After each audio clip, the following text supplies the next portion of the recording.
नमस्कार। कक्षा 9वीं वाले समस्त प्रिय छात्रों, आप सभी अपना हिंदी का वार्षिक परीक्षा के लिए क्वेश्चन पेपर देख लीजिएगा। इस क्वेश्चन पेपर का समय 3 घंटे और पूर्णांक 75 अंक होने वाला है और इस क्वेश्चन पेपर में टोटल 23 क्वेश्चन पूछे जाने वाले हैं।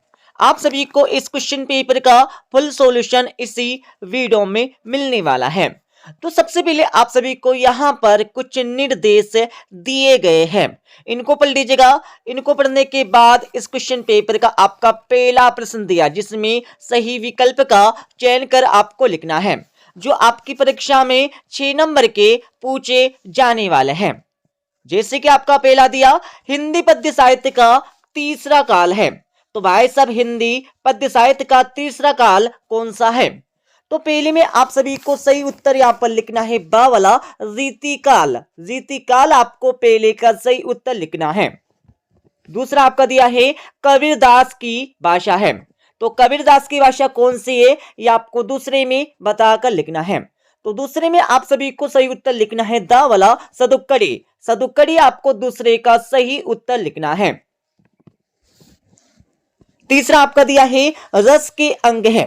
भाई सब रस के कितने अंग है, ये आपको तीसरे में बताकर लिखना है। तो तीसरे में आप सभी को सही उत्तर लिखना है सा वाला 4। रस के 4 अंग है। कौन कौन से? स्थय भाव, विभाव, अनुभाव, संचारी भाव। चौथा आपका दिया है जूरी ने दोनों बेलों को बेच दिया था। तो चौथे में आप सभी को सही उत्तर यहां पर लिखना है अ वाला ससुराल। पांचवा आपका दिया है कि समास में दोनों पद प्रधान होते हैं। तो पांचवे में आप सभी को सही उत्तर लिखना है स वाला द्वंद्व समास में।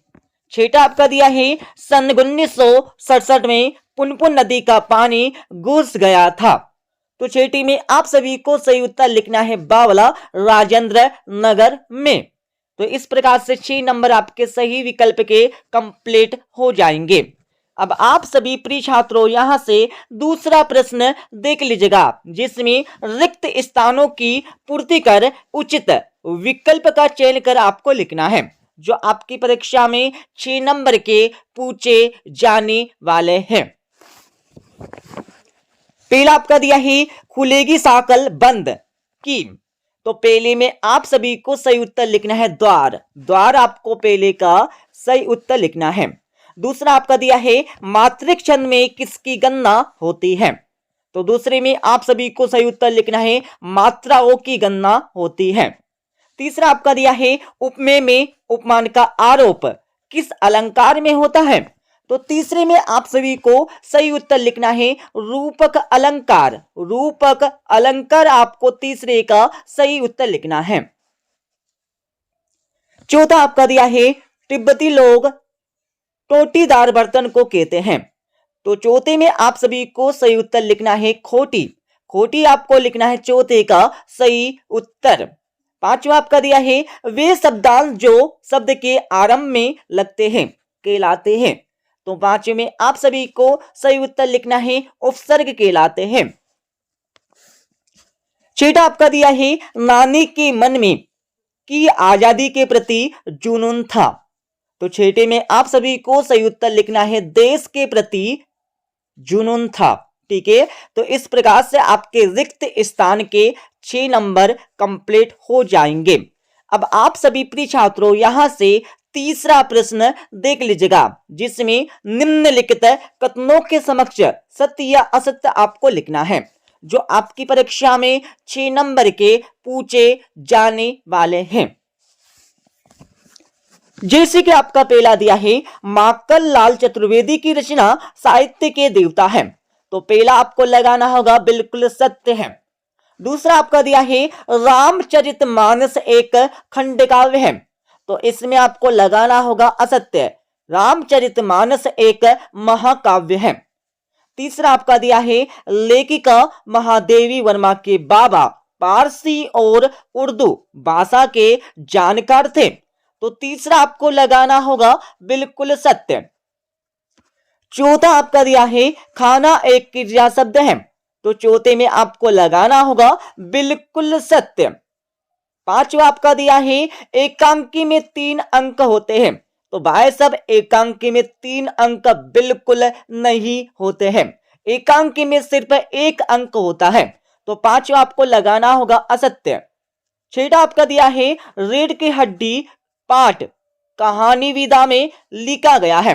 तो इसमें आपको लगाना होगा असत्य, बिल्कुल नहीं लिखा गया है। अब आप सभी प्रिय छात्रों यहां से चौथा प्रश्न देख लीजिएगा, जिसमें सही जोड़ी बनाकर या मिलाकर आपको लिखना है, जो आपकी परीक्षा में 6 नंबर की पूछी जाने वाले हैं। तो सही जोड़ी का मिलान आप सभी कर लीजिएगा। पहला आपका दिया है ग्रामश्री, इसका मिलान आपको करना होगा सुमित्रा नंदन पंत से। 3 वर्णों का समूह में आपका मिलान करना है चा से गण।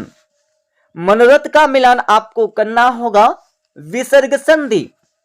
संस्कृति तथा शिक्षा का मिलान आपको करना है श्यामाचरण दुबे से। शत्रुओं का विलोम में आपको मिलान करना होगा मित्र से। इस जल पल्ले में इसका मिलान आपको करना होगा पनेश्वर नाथ रेणु जी से। तो इस प्रकार से आपके 6 नंबर सही जोड़ी के कंप्लीट हो जाएंगे।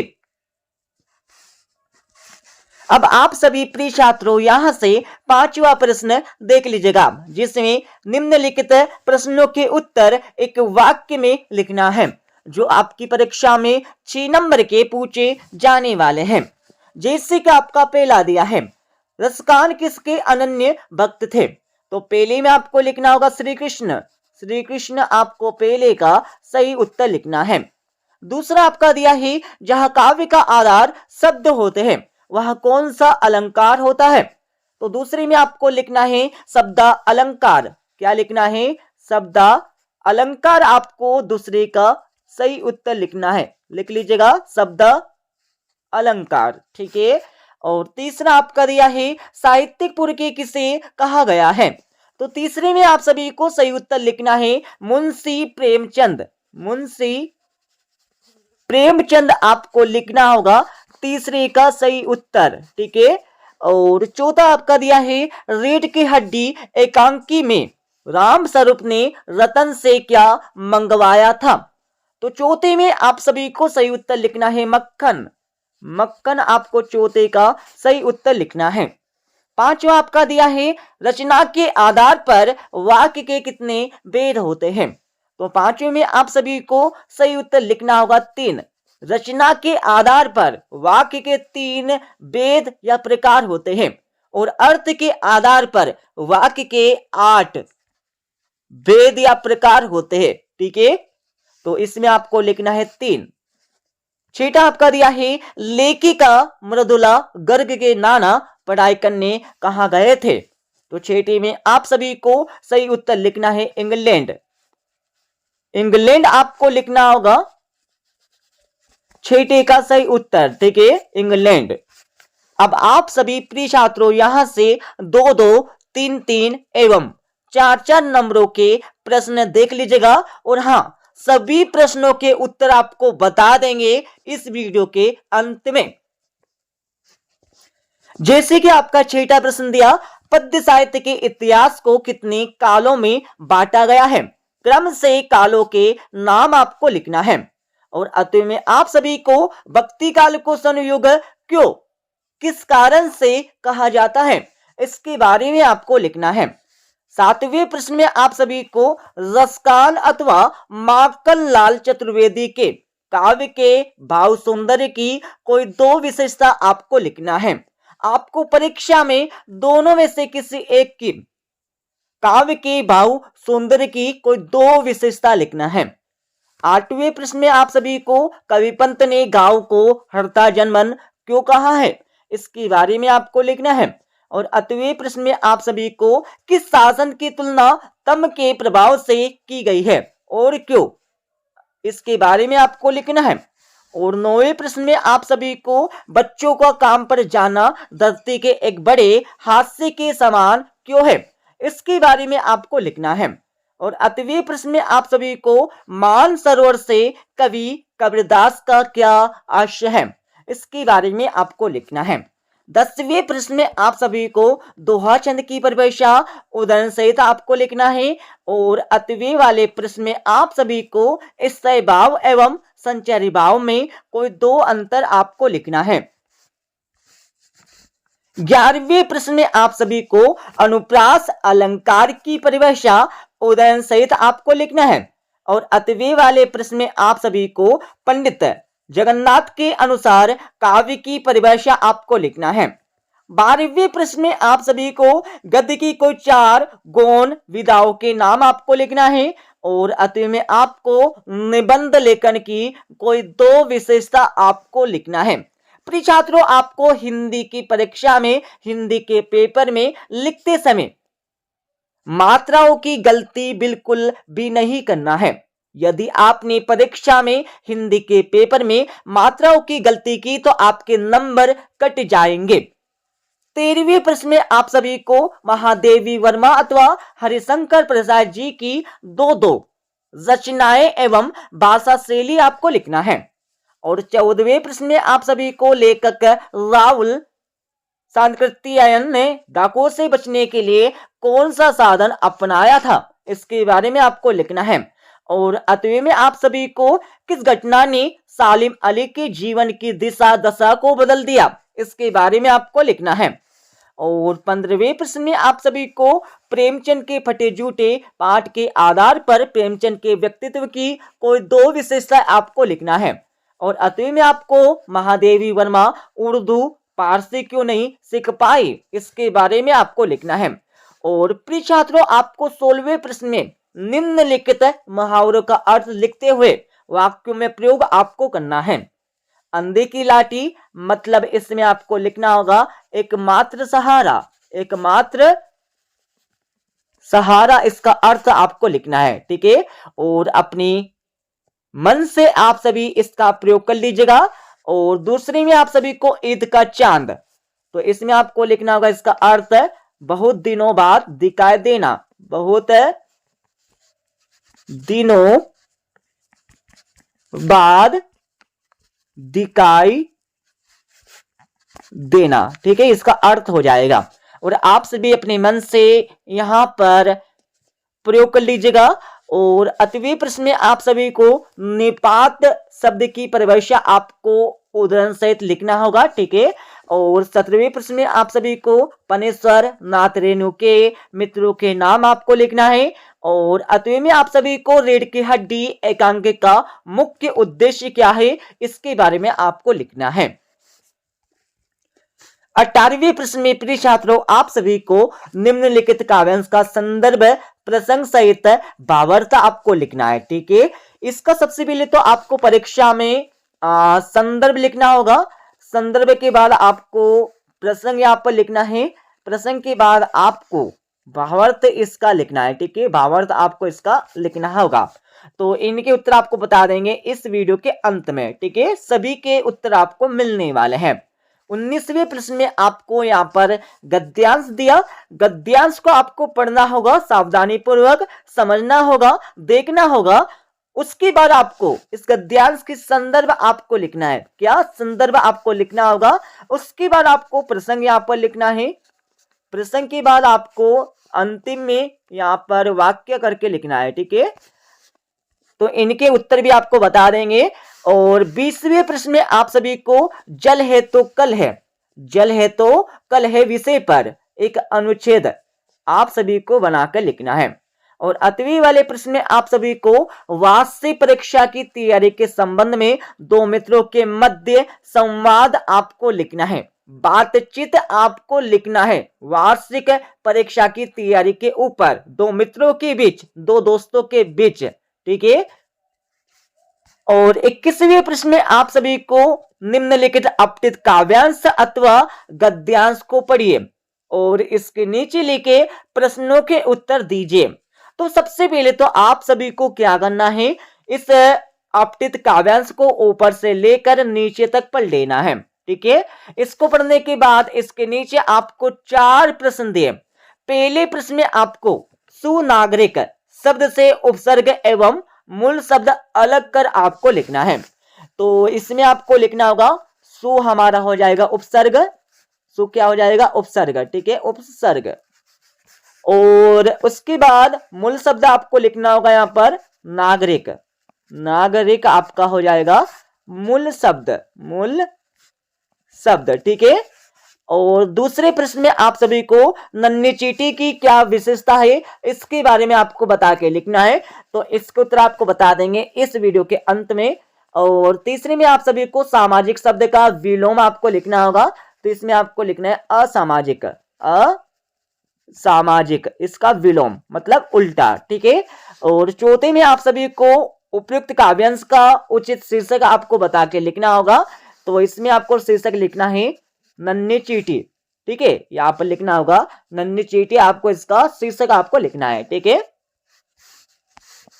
और इसके अतवी वाले प्रश्न में आप सभी को यहाँ पर एक अपठित गद्यांश दिया, गद्यांश को पूरा ऊपर से लेकर नीचे तक आपको पढ़ना है, ठीक है।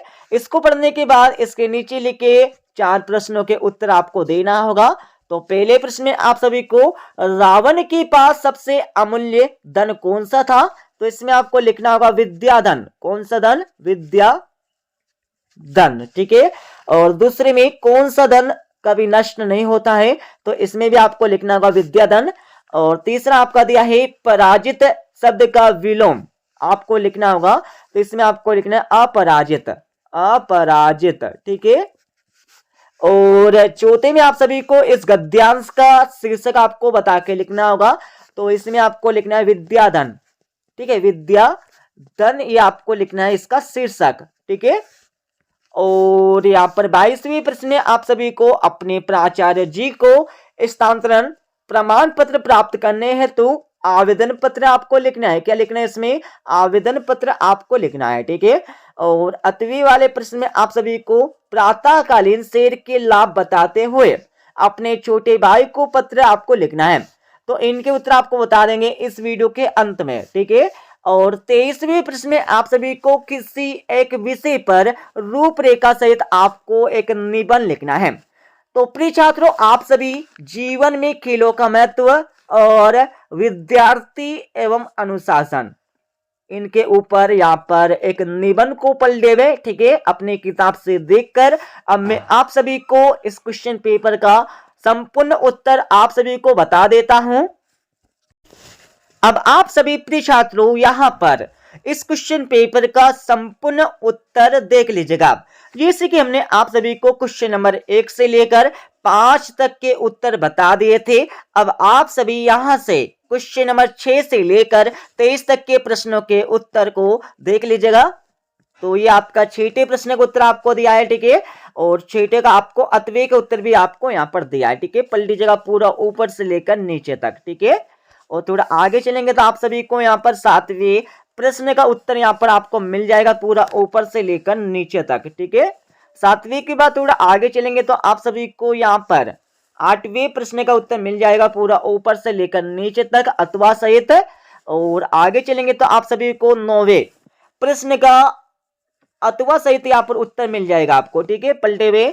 और आप सभी को 10वें प्रश्न का उत्तर यहाँ पर मिल जाएगा पहले का, ठीक है ये पहले का उत्तर आपको हो जाएगा पूरा ऊपर से लेकर नीचे तक। और अतवे का उत्तर आपको यहाँ पर मिल जाएगा पूरा ऊपर से लेकर नीचे तक, ठीक है। थोड़ा आगे चलेंगे तो आप सभी को 11वें प्रश्न का उत्तर यहाँ पर मिल जाएगा अथवा सहित पूरा ऊपर से लेकर नीचे तक, ठीक है। और आप सभी को 12वें प्रश्न का उत्तर भी यहाँ पर मिल जाएगा अथवा सहित पूरा ऊपर से लेकर नीचे तक। और थोड़ा आगे चलेंगे तो आप सभी को 13वें प्रश्न का उत्तर भी यहाँ पर मिल जाएगा अथवा सहित, ठीक है पूरा ऊपर से लेकर नीचे तक। थोड़ा आगे चलेंगे तो आप सभी को 14वें प्रश्न का उत्तर भी यहाँ पर मिल जाएगा पूरा ऊपर से लेकर नीचे तक, ठीक है। और आप सभी को 15वें प्रश्न का उत्तर भी यहाँ पर मिल जाएगा पूरा ऊपर से लेकर नीचे तक। 15वें के बाद आप सभी को 16वें प्रश्न का उत्तर यहाँ पर दिया है अथवा सहित आपको, ठीक है। और आप सभी को यहाँ पर 17वें प्रश्न का उत्तर भी यहाँ पर मिल जाएगा अथवा सहित पूरा ऊपर से लेकर नीचे तक। और 18वें प्रश्न का आपको पहले का उत्तर यहाँ पर दिया जिसमें संदर्भ प्रसंग भावार्थ आपको इस प्रकार से लिखना होगा। और अतवे का उत्तर भी आपको यहाँ पर दिया है जिसमें संदर्भ प्रसंग और भावार्थ आपको लिखना है। ठीक है, 19वें प्रश्न का उत्तर भी आपको यहां पर दिया है, जिसमें संदर्भ आपको लिखना है, प्रसंग आपको लिखना है, वाक्य करके आपको लिखना है, और अतवे का उत्तर भी आपको पूरा ऊपर से लेकर नीचे तक यहाँ पर मिल जाएगा, जिसमें संदर्भ आपको लिखना है, प्रसंग आपको लिखना है, वाक्य करके आपको लिखना है। और 20वें प्रश्न का उत्तर भी आपको मिल जाएगा अथवा सहित, ऊपर से लेकर नीचे तक। ठीक है, और थोड़ा आगे चलेंगे तो आप सभी को यहाँ पर मिल जाएगा 21वें प्रश्न का उत्तर पूरा ऊपर से लेकर नीचे तक। ठीक है, जिसमें अपठित गद्यांश अथवा काव्यांश को पढ़कर उसके नीचे लिखे प्रश्नों के उत्तर आपको देना था।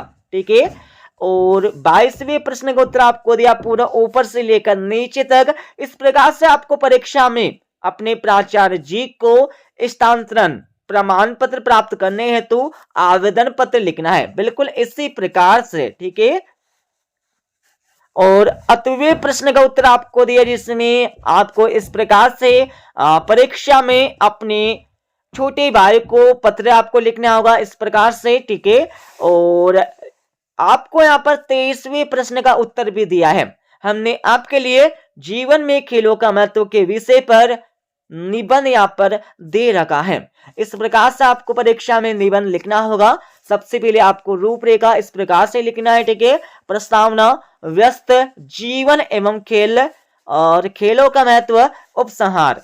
इस प्रकार से आपको बिल्कुल इसी प्रकार से परीक्षा में निबंध लिखना है। ठीक है, तो हमने आप सभी को इस क्वेश्चन पेपर का संपूर्ण उत्तर एवं पूरा क्वेश्चन पेपर बता दिया है। अब आप सभी इस क्वेश्चन पेपर को पूरा पढ़ लेवे। ठीक है, मिलते अगले वीडियो में।